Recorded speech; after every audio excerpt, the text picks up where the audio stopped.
Hello everyone, welcome to this Bold Reports tutorial. In this video, I will show you how to embed the Report Viewer control into an Angular application and render an RDLC report by binding a data source on the client side. RDLC stands for Report Definition Language Client Side. It enables users to create and render reports directly within Angular applications, eliminating the need for a report server. RDLC files include layout and data binding logic, allowing dynamic and interactive data presentations. They support viewing local reports using JSON arrays or custom business object collections. Key advantages include no server dependencies, a flexible design or interactive features like drill-through and sorting, and easy deployment. Here I have already designed a report named productdetails.rdlc. I will add this report to an Angular application and render it. Before creating an application, ensure your development environment is set up with Node.js and npm. I will run the command to install the Angular CLI globally on my machine. Angular CLI is a command-line interface tool that helps developers create, manage, and maintain Angular applications. Then, I will create a new Angular application and name it Angular Report Viewer. The ng-new command prompts you to provide information about the features to include in the initial app project.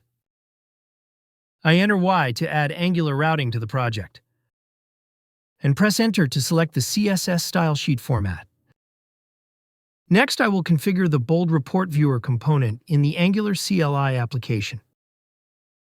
I will change the directory to the application's root folder to install the necessary packages.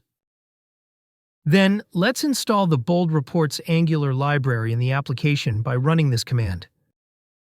It provides Angular components for reporting functionalities within the application.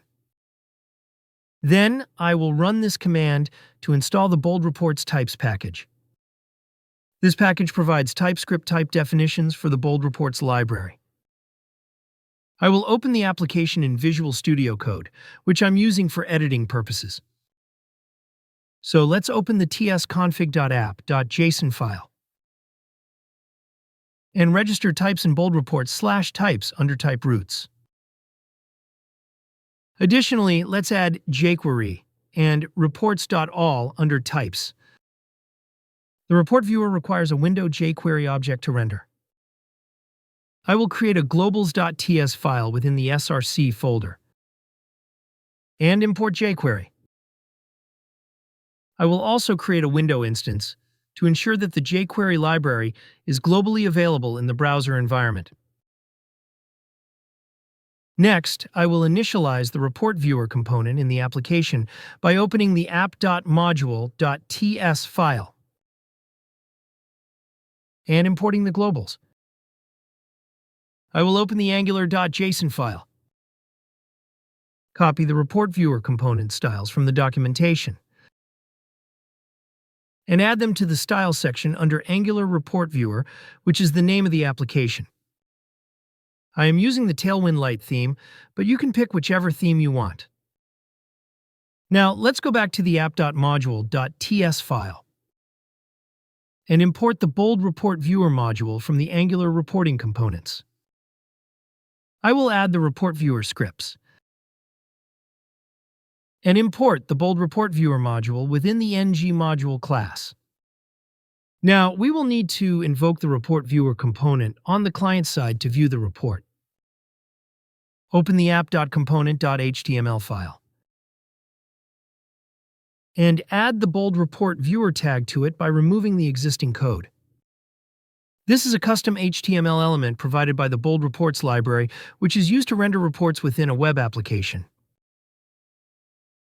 Inside the tag, I will add the ID attribute, report service URL, report path, data sources, and processing mode API properties, and styles. The ID attribute specifies the unique name for the HTML element. The report service URL specifies the URL of the report service that processes and renders the report, and the report path specifies the path to the report that I want to render. Data sources is an array or object that contains collection of data and allows you to bind dynamic data to the report at runtime. The processing mode defines whether the report is processed on the client using local data or server-side data from Bold Report services. The style attribute is used to add inline styles to the Bold Report Viewer element. Next, I will open the app.component.ts file and set the report service URL, report path, report data, and processing mode properties within the app component class. The report viewer requires a web API service to process the RDLC report files. There are two options for creating a web API service: ASP.NET Web API and ASP.NET Core Web API. For this demo, I have created an ASP.NET Core Web API application on my local machine. I have linked the video on how to create the service application in the description. I have added a productdetails.rdlc report to the resources folder under the www root directory. I will run the application by executing the command and generating a URL. It will be used in the Angular application. Let's copy it and go back to the Angular application, where we can create the report service URL property and assign the copied URL to API/report viewer. Then, we will assign the productdetails.rdlc report name to the report path property within the constructor. Next, let's add the processing mode property with the value of local, and add the data collection code under the report data object.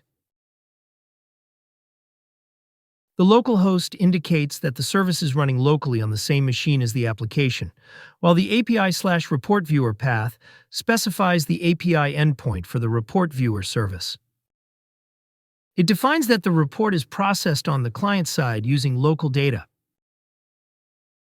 Now everything is ready to load the report. Let's run the ngserve command. The URL has been generated, so I will copy it and load it in the browser. As you can see, the productdetails.rdlc report has been rendered with the report viewer control.